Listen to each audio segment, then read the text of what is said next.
ത്രിയേക ദൈവത്തിന് സ്തുതി.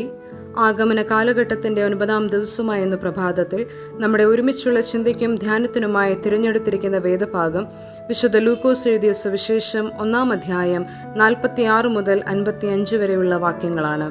ഏവർക്കും സുപരിചിതമായ ഈ വേദഭാഗം കന്യകമറിയാമിന്റെ പാട്ട് മേരീസ് മാഗ്നിഫിക്കറ്റ് എന്ന് അറിയപ്പെടുന്നു. എളിയ ഹൃദയങ്ങളിലൂടെ വെളിപ്പെടുന്ന ദൈവകരുണ എന്നതാകുന്നു ഇന്നത്തെ ചിന്താവിഷയമായി നാം ധ്യാനിക്കുന്നത്. God's mercy magnified through humble hearts. പരിശുദ്ധ കന്യകമറിയത്തിന്റെ ഗീതത്തിൽ യഹോവയാം ദൈവം രക്ഷാകര ചരിത്രത്തിൽ എപ്രകാരമാണ് ഇടപെടുന്നതെന്ന് നാം കാണുന്നു. എളിയവരെയും ലോകം അയോഗ്യരെന്ന് കരുതിയവരെയും ഒക്കെയുമാണ് ദൈവം തന്റെ പദ്ധതിക്കായി തിരഞ്ഞെടുക്കുന്നത്. അബ്രഹാമിനെയും സംസാര പാഠവുമില്ലാത്ത മോശയെയും ചെറിയവനായ ദാവീദിനെയും ഒടുവിൽ യഹൂദ മതം വില കൽപ്പിക്കാത്ത സ്ത്രീകളിൽ നിന്ന് പരിശുദ്ധ കന്യകാമറിയത്തെയും തന്റെ വലിയ പദ്ധതിക്കായി ദൈവം തിരഞ്ഞെടുക്കുന്നു. വിശുദ്ധ വേദപുസ്തകത്തിൽ കാണുന്ന അഗാധമായ സ്തുതിയുടെയും നന്ദിയുടെയും കീർത്തനമാണ് കന്യകമറിയമിന്റെ പാട്ട്. സാധാരണക്കാരിയായ കന്യകയായ ഒരു പെൺകുട്ടിയുടെ ഹൃദയത്തിൽ നിന്നും ഉയരുന്ന നന്ദിയുടെയും വിശ്വാസത്തിന്റെയും സ്തുതിയുടെയും ഗീതം കൂടിയാണിത്. ഈ ഗീതത്തിൽ യഹോവയാം ദൈവത്തിന്റെ രക്ഷണ പ്രവൃത്തിയാണ് വർണ്ണിക്കുന്നത്. താണവരെ ഉയർത്തിയും വിശക്കുന്നവർക്ക് നന്മകളാൽ സമ്പുഷ്ടമാക്കുകയും വാഗ്ദത്തങ്ങളെ നിറവേറ്റുന്നതായും ഈ ഗീതത്തിൽ പറയുന്നു. 3 ചിന്തകളെ ഈ വേദഭാഗത്തുനിന്ന് ചിന്തിക്കുവാൻ ആഗ്രഹിക്കുന്നു. ഒന്നാമതായി, ദൈവത്തിലൂടെ കണ്ടെത്തുന്ന യഥാർത്ഥ സന്തോഷം, ട്രൂ ജോയ് ഇൻ ഗോഡ്. 46-47 വാക്യങ്ങളിൽ എന്റെ ഉള്ളം കർത്താവിനെ മഹത്വപ്പെടുത്തുന്നു, എന്റെ ആത്മാവ് എന്റെ രക്ഷിതാവായ ദൈവത്തിൽ ഉല്ലസിക്കുന്നു എന്ന് വായിക്കുന്നു. സാഹചര്യങ്ങളും സന്ദർഭങ്ങളുമെല്ലാം അനുകൂലമല്ലാത്ത ഒരു കാലഘട്ടത്തിൽ കന്യകമറിയാം തന്റെ ദൈവത്തിലുള്ള വിശ്വാസം മുറുകെ പിടിച്ചുകൊണ്ട് പൂർണ്ണ സന്തോഷം കണ്ടെത്തുന്നു. തനിക്ക് ലഭിച്ച ഈ വലിയ പദവിയെ ഒരു അഹങ്കാരമായി കാണാതെ തന്റെ വെളിയും നിയോഗവുമാണെന്ന തിരിച്ചറിവ് മറിയത്തിനുണ്ടായിരുന്നു. കന്യക ഗർഭവതിയാകുന്നത് പൊതുസമൂഹത്തിൽ അപമാനത്തിനും നിന്ദയ്ക്കും കാരണമാകുമെന്നറിഞ്ഞിട്ടും യഹോവയുടെ പദ്ധതിക്ക് സ്വയം സമർപ്പിക്കുവാനുള്ള മനസ്സ് അവളിലുണ്ടായിരുന്നു. നമ്മുടെ സാഹചര്യങ്ങൾ, ചുറ്റുപാടുകൾ, നിയോഗ ഇടങ്ങൾ, ശുശ്രൂഷ ജീവിതങ്ങൾ എന്തുമായിക്കൊള്ളട്ടെ, അവിടെ ദൈവത്തിൽ യഥാർത്ഥ സന്തോഷവും സംതൃപ്തിയും കണ്ടെത്തുവാൻ നമുക്ക് കഴിയുമ്പോൾ നമ്മെ വിളിച്ചിരിക്കുന്ന വിളിക്ക് യോഗ്യമാം വണ്ണം ജീവിപ്പാൻ ദൈവം നമ്മെ ഇടയാക്കും. രണ്ടാമതായി, എളിയവരെ ആദരിക്കുന്ന ദൈവം, God who honours the humble.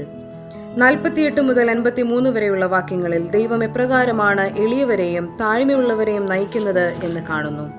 പരിശുദ്ധ കന്യാമറിയാം തന്റെ താഴ്ന്ന അവസ്ഥയെക്കുറിച്ച് പറയുന്നത് തന്റെ ദാസിയുടെ താഴ്ചയെ കടാക്ഷിച്ചിരിക്കുന്നു എന്ന് പറഞ്ഞുകൊണ്ടാണ്. പ്രായം കൊണ്ടും അറിവുകൊണ്ടും കുടുംബ മഹിമ കൊണ്ടും താഴ്ന്ന അവസ്ഥയിലായിരുന്ന മറിയം ദൈവത്തിന്റെ കൃപാകടാക്ഷം കൊണ്ട് ഭാഗ്യവതി എന്ന തലമുറകൾ വാഴ്ത്തുന്ന ഒരു സ്ഥിതിയിലേക്ക് എത്തിയിരിക്കുന്നു. അത് തന്റെ സാമർഥ്യം കൊണ്ടോ കഴിവുകൊണ്ടോ അല്ല, ദൈവത്തിന്റെ കരുണ ഒന്നുകൊണ്ട് മാത്രമാണെന്ന് മറിയം പറയുന്നു. എന്നെ കേൾക്കുന്ന പ്രിയമുള്ളവരെ, നാം ഇന്ന് ആരെങ്കിലും ഒക്കെയുമായെന്ന് ധരിക്കുന്നുണ്ടോ?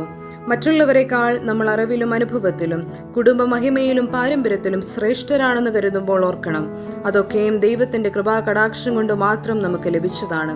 അർഹിക്കാത്ത നന്മകൾ കൊണ്ടും യാചിക്കാത്ത കൃപകൾ കൊണ്ടും അനുഗ്രഹങ്ങൾ കൊണ്ടും ദൈവം നമ്മുടെ ജീവിതത്തെ നിറയ്ക്കുമ്പോൾ താഴ്മയോടും വിനയത്തോടും യഹോവയുടെ മുൻപാകെ നന്ദിയോടെ സ്തുതിസ്തോത്രങ്ങൾ അർപ്പിക്കുവാൻ നമുക്ക് സാധിക്കണമെന്ന് കന്യകമറിയാം നമ്മെ പഠിപ്പിക്കുന്നു.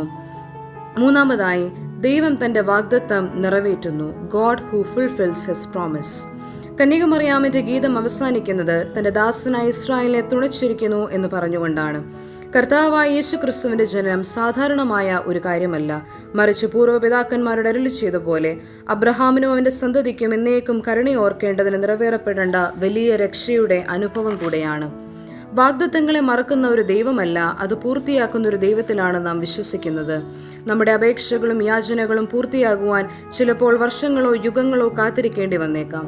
നാം മടുത്തുപോകത്തക്ക വിധം നമ്മുടെ ആവശ്യങ്ങളും ആഗ്രഹങ്ങളും നീണ്ടുപോയേക്കാം. എന്നാൽ ദൈവസന്നിധിയിൽ ക്ഷമയോടെ കാത്തിരിപ്പാനും പ്രാർത്ഥിക്കുവാനും ഏവർക്കും രക്ഷയുടെ അനുഭവം ഉണ്ടാകുമെന്ന് മറിയം പറയുന്നു. God's timing may seem slow, but his promises never fail. ദൈവത്തിന്റെ സമയം വളരെ സാവധാനമായിരിക്കാം, എന്നാൽ വാഗ്ദത്തങ്ങൾ ഒരിക്കലും പരാജയപ്പെടുകയില്ല എന്ന് മറിയത്തിന്റെ ഗീതം നമ്മെ ഉദ്ബോധിപ്പിക്കുന്നു. ഈ പകൽക്കാലം എന്നെ കേൾക്കുന്ന ദൈവജനമേ, ഈ വേദഭാഗത്തിലൂടെ ദൈവത്തിന്റെ പരിശുദ്ധാത്മാവ് ശാന്തമായി നമ്മളോട് ചോദിക്കുന്നു, ക്രിസ്തുവിൽ പൂർണ്ണ സന്തോഷം കണ്ടെത്തുവാൻ നമുക്ക് സാധിക്കുന്നുണ്ടോ? താഴ്മയോടെയും വിനയത്തോടെയും ദൈവത്തിൻ്റെ മുൻപാകെ തൻ്റെ പദ്ധതികൾക്കായി സമർപ്പിക്കുവാൻ നമുക്ക് സാധിക്കുന്നുണ്ടോ? ദൈവസന്നിധിയിൽ ക്ഷമയോടെ താണിരുന്ന് തൻ്റെ വാഗ്ദത്തങ്ങൾ സ്വീകരിക്കുവാൻ നമുക്ക് സാധിക്കുന്നുണ്ടോ? എങ്കിൽ ഈ ആഗമന കാലഘട്ടം നമ്മുടെ ജീവിതങ്ങളിൽ ഒരു പുതിയ ഉൾക്കാഴ്ചയുടെ, ഒരു പുതിയ നിയോഗത്തിൻ്റെ നാളുകളായി മാറ്റപ്പെടും. ഈ വേദഭാഗം വിശ്വാസത്തിൻ്റെയും പ്രതീക്ഷയുടെയും പരിവർത്തനത്തിൻ്റെയും സംഗീതമാണ്. ഒരു കണ്ണാടി പ്രകാശത്തെ പ്രതിഫലിപ്പിക്കുന്നത് പോലെ കന്യക മറിയാമിൻ്റെ ഉള്ളം ദൈവത്തെ മഹത്വപ്പെടുത്തുന്നു.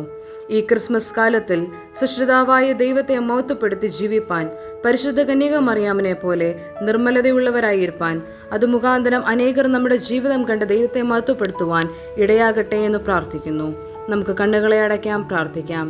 ഞങ്ങളെ അതിവാത്സല്യമായി സ്നേഹിക്കുന്ന ഞങ്ങളുടെ കർത്താവേ, സ്വർഗീയ പിതാവേ, അനുഗ്രഹിക്കപ്പെട്ട ഈ നല്ല പകൽക്കാലത്തിനായ സ്തോത്രം. അടിയങ്ങളെയും അടിയങ്ങളുടെ കുടുംബങ്ങളെയും നിന്റെ കരങ്ങളിൽ ഏൽപ്പിച്ച് പ്രാർത്ഥിക്കുന്നു. കർത്താവേ, നീ ഞങ്ങളെ ഏൽപ്പിച്ചിരിക്കുന്ന നിയോഗങ്ങൾ, ചുമതലകളൊക്കെയും നിന്റെ സന്നിധിയിലേക്ക് വെച്ച് പ്രാർത്ഥിക്കുന്നു. അതൊക്കെയും താഴ്മയോടെ വിനയത്തോടെ സ്വീകരിപ്പാൻ, അതൊക്കെയും പൂർത്തിയാക്കുവാനുള്ള കൃപ ഞങ്ങൾക്ക് തരണമേ. കന്യക മറിയാമിനെ പോലെ താഴ്മയോടെ വിനയത്തോടെ ഈ നാളുകളിൽ ജീവിപ്പാൻ, കർത്താവിൽ പരിപൂർണമായ സന്തോഷം കണ്ടെത്തുവാൻ, എല്ലാറ്റിനുപരിയായി നന്ദിയോടെയും കൃതജ്ഞതയോടെയും നിന്റെ സന്നിധിയിൽ താഴ്മയോടെ ഇരുപ്പാൻ തക്കവണ്ണം ഈ കാലഘട്ടത്തിൽ ഞങ്ങളെ ഇടയാക്കണമെന്ന് പ്രാർത്ഥിക്കുന്നു. ഞങ്ങളും ഞങ്ങൾക്കുള്ളതൊക്കെയും നിന്നെ അവിടെ നിന്ന് സ്തുതിക്കുന്നു. കർത്താവെ, ഞങ്ങളുടെ ജീവിതത്തിലെ കുറവുകളെയും പാപങ്ങളെയും അവിടെ നിന്ന് കണക്കിടാതെ വണ്ണം സ്വർഗീയ നൽവരങ്ങളെ നൽകി അനുഗ്രഹിക്കണമെന്ന് പ്രാർത്ഥിക്കുന്നു. കൃപകളാൽ അവിടെ നിന്ന് നിറയ്ക്കണമേ. ഈ പകൽക്കാലം ഞങ്ങൾക്ക് ഏവർക്കും അനുഗ്രഹത്തിന്റെ ദിവസങ്ങളാക്കി തീർക്കണം. ഈ ആഗമന കാലഘട്ടം ഞങ്ങൾക്കും ഞങ്ങളുടെ കുടുംബത്തിനും സമൂഹത്തിനും അനുഗ്രഹത്തിന്റെ ദിവസങ്ങളാക്കി തീർക്കണമെന്ന് പ്രാർത്ഥിക്കുകയും ചെയ്യുന്നു. സകലതും യേശു കർത്താവിന്റെ നാമത്തിൽ അപേക്ഷിക്കുന്നത് കൃപയോടെ കേട്ട് ഉത്തരമരുളുമാറാകണമേ. ആമേൻ.